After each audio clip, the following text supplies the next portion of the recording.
Viral nga ngayon sa social media at pinag-uusapan ang naging post ni Matet mula kay Janice Navida, ibinahagi niya rin ito. Ito na nga ba ang sagot ni Matet sa interview ng kanyang kuya Christopher Ian De Leon sa Fast Talk with Boy Abunda kahapon Biyernes?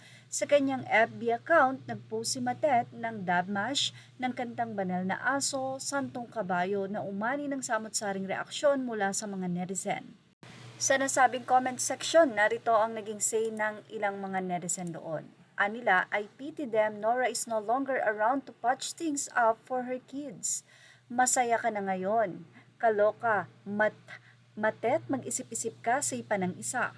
Samantala, matapos ang press conference na pagbabahagi ni Lotlot De Leon ng kanyang damdamin sa naging interview ni Ian De Leon, na kung saan sinabi niya ang about sa sama ng loob, ang kasinungalingan daw di umano ni Ian, ang pagkasira ng nasabi nga pong samahan dahil kay Ian. Narito naman po ang naging say ni Ian about dyan.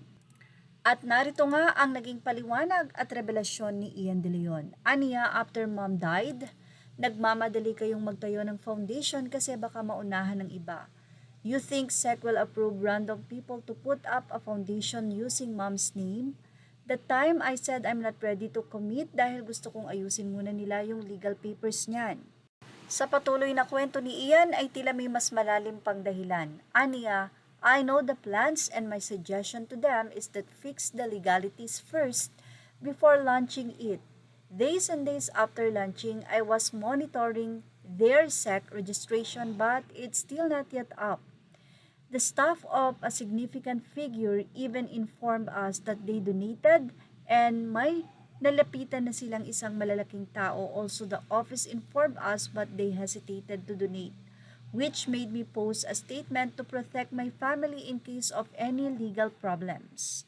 Say pa ni Ian, gusto niyo akong i-entrap during one event to sign something without telling right away what our dinner is all about. That's why pala you have your lawyers with you.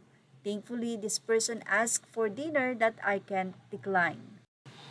The project plans for the legacy are the first to come before fixing any legalities and was still a concept at the time. Now, there are issues, but the planning are still ongoing. I cannot just stop what I'm doing just because of the issues and why I'm going to include a person who refuses to cooperate. He never told us anything, so wala na yung Zoom meeting ng 2 beses sila umattend. Wala na din yung during 40 days na nagde-decline ka at sinungaling din ba si Tita T na tinatawagan ka to join us pero sabi mo no kasi may work ka pa naman at inuuna kasi akong kinausap. Why is it because it was me? Why? Who put down the siblings? Did you even watch the whole show before reacting? Kayo lang ba ang pwedeng magpa-interview? I don't go out just like that. It's for Father's Day episode. Enough with the lies. You stop telling lies, especially to my dad. Tinuring mo akong kapatid, tinuring din kitang parang totoong kapatid. And I still call you ate. Ayon sa kay Ian, sa akin na lahat, after the state funeral, when 5 of us are talking, I was clear that told you guys na tulong-tulong tayong 5 dito at maging transparent sa isa't isa and everything will take time and everything will be divided equally. Pero ang palabas is madamot ako. Why? Nagpakita din ng pruweba si Ian na nagkaroon sila ng Zoom meeting. And aniya sa last part ng mensahe, sino ang may inaagaw? I didn't say na may inaagaw kayo. Why say that? To put me down. Anyway, sa sinabi ni Ian De Leon na to my dad, ano daw ba ang ibig sabihin dito ni Ian? Na sinasabi ba niya na hindi ito ama ni Lotlot De Leon? Well, biologically, hindi talaga, pero tila masakit nga daw sa part na yun para kay Lotlot na hindi our ang sinabi ni Ian, kundi my. To my dad at hindi to our dad. Anyway, sana ngay magkaayos na ang magkakapatid sa nasabi nga pong issue na ito.